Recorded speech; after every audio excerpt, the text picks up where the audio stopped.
going to be a good day. With Christmas just behind us, I thought New Year's Eve would be a great day to fill our cups up with a bit of healthy exercise and fresh air. If you are new to this channel, my name is Sophie and I hike with a little dog called Luna.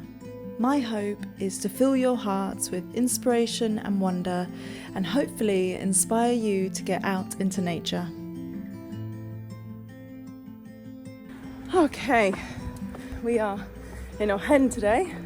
We're following La Virgencita trail. Whew. Spain has a labyrinth of hiking routes hidden away in the protected parks, and my goal is to be able to show you them all. Many actually cross paths with the famous Camino de Santiago pilgrimage route, which feels special somehow, as if you journey alongside them. So the hike starts strong, it's immediately uphill and amongst these, which are all wet, so we are getting a little bit wet already, and it rained a little bit last night, so But it's really nice. yeah. This trail is called La Virgencita, the Little Virgin, which takes us to a special hermitage site. It's an easy 7-kilometer trail along windy woodland paths, scattered with copper leaves, and it's located in the town of Ojén, which sits a stone's throw from Marbella in the province of Málaga.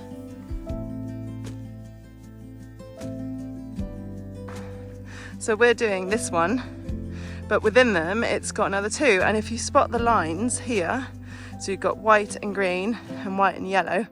The white and green mean they're local, so they're Andalusia ones, and then the white and yellow ones is basically their bigger trails, and then the white and red ones are like even bigger trails, so it's always good to sort of know that and understand that. So yeah, it's good. I've done sort of this hike before, but I can't really remember it that well. I can go through one of these tunnels.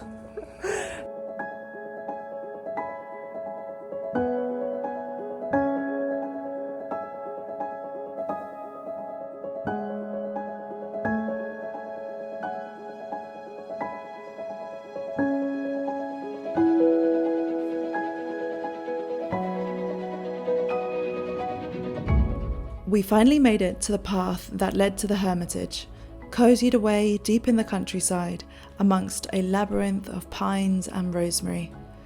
Protected by an iron gate and stowed away from the elements was a clearing filled with many important symbols.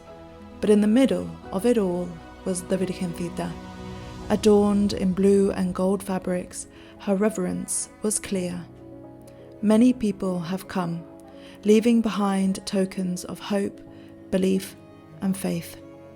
The energy that weaved through here was one of support and encouragement, instilling that all that is needed in our life to lift it up is hope.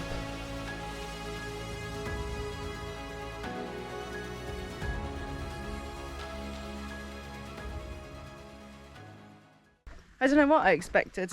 I didn't realise there was a shrine there. But it was also nice to see that there were like Alcoholics Anonymous had left like a help card there. There was a hand of Fatima there. There was lots of like good luck charms, and I don't know, I think that's really nice. You know, everyone brings something that they think could potentially help someone else. Doesn't matter really what religion you are, I think the connotation's the same, isn't it?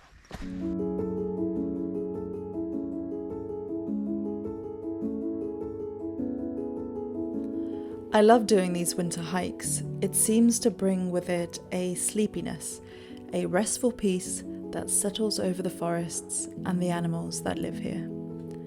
I find that it also helps me slow my mind and feel rested along the journey too. Thank you for coming with us today, and we will see you next month.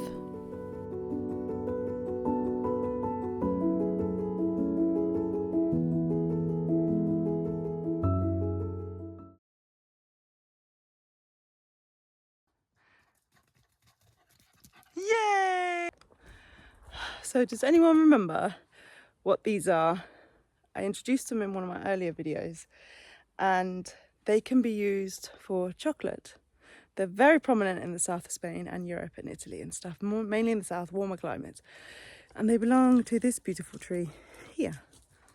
They are, in fact, the carob. All right, chicken pie. Go wild. Off she goes.